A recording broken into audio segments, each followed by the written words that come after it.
So this video is going to be all about hurricane strap connections. So we install hurricane clips, hurricane straps, or gusset angles whenever they're on the work order. So these devices help a lot in wind uplift, so that the wind doesn't uplift these trusses or roof rafters, and these save our homeowners a lot on insurance premiums, while also giving them added peace of mind. The first step is to access where the rafters meet the top wall plate. So in this case, we've removed the plywood to access it from the top. In some situations, you can remove the soffit and access it from the bottom as well. So the next step is to inspect the home for existing hardware. So in this situation, there already is an existing hurricane strap. We have 2 nails here through the side, and then 1 wrapping around this other hand.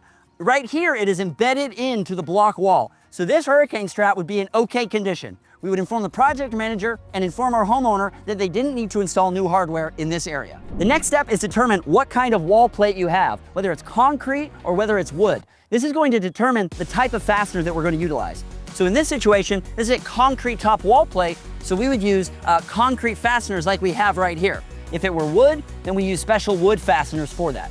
Another important thing is to inspect the condition of the wall plate and the rafters to make sure that there isn't any damage. If there's any serious damage, we contact our project manager, we inform the homeowner immediately.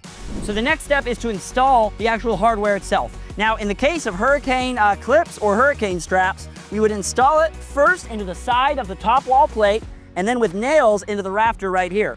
With a hurricane strap, it would actually have to wrap over the top of this rafter, and there would be another nail on the side here, like this one. Now in this situation on this home, because of where the block is and the drywall is, there is no way for me to access the side of the top wall plate without removing drywall. So the only option without interior work in a situation like this is to install a hurricane gusset angle. So a hurricane gusset angle gets installed tight just like that. We pre-drill holes right here in order to embed the fasteners into the concrete, and then we put a minimum of 3 nails in through the side here.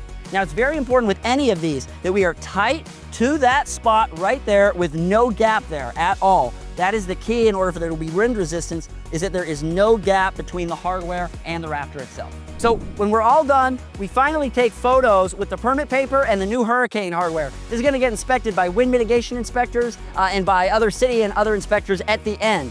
So remember, it's very important that there are 3 fasteners in the top of the plate and in the side of the rafter, that the hardware is tight up against both. So these are very key for hurricane resistance and wind resistance in Florida, so let's get them right.